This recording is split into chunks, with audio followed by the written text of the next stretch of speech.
साथीहरु आज हामी तपाईहरु धेरै जनाको फेभरेट अनि मलाई पनि एकदमै धेरै मन पर्ने क्रीम डोनट बनाऊ है त। बनाउन एकदमै सजिलो छ, भिडियोलाई नछुटाइकन अन्तिमसम्म हेर्दिनु होला। सुरुमा त एउटा मिक्सिङ बाउलमा 300 ml जति मनतातो पानीलाई राख्दिनु होला। त्यसैगरी 2 चम्चा आइसिङ सुगर, हजुरहरुले चिनीलाई धुलो बनाएर पनि राख्न सक्नुहुन्छ।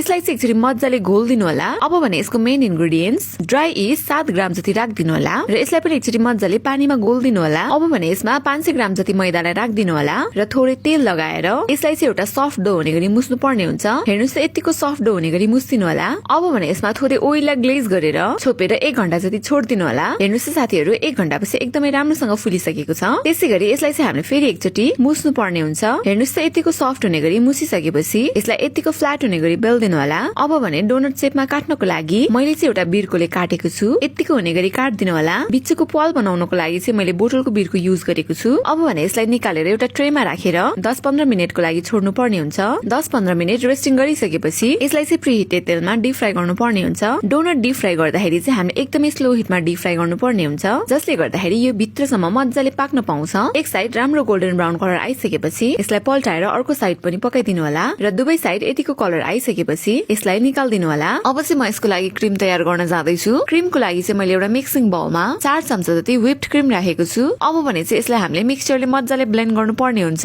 हेर्नुस् त यतिको भइसकेपछि हाम्रो क्रीम पनि तयार हुन्छ। अब भने चाहिँ डोनटलाई लिएर भिडियोमा देखाए जस्तै बिचबाट काट्दिनु होला। हेर्नुस् त यतिको हुने गरी। अब भने जति पनि क्रीम छ पाइपिङ ब्यागमा राखेर भिडियोमा देखाए जस्तै लगाइदिनु होला र यसलाई कभर गरिदिनु होला। त्यसपछि हाम्रो एकदमै मिठो र फ्रेश होममेड क्रीम डोनट पनि रेडी हुन्छ।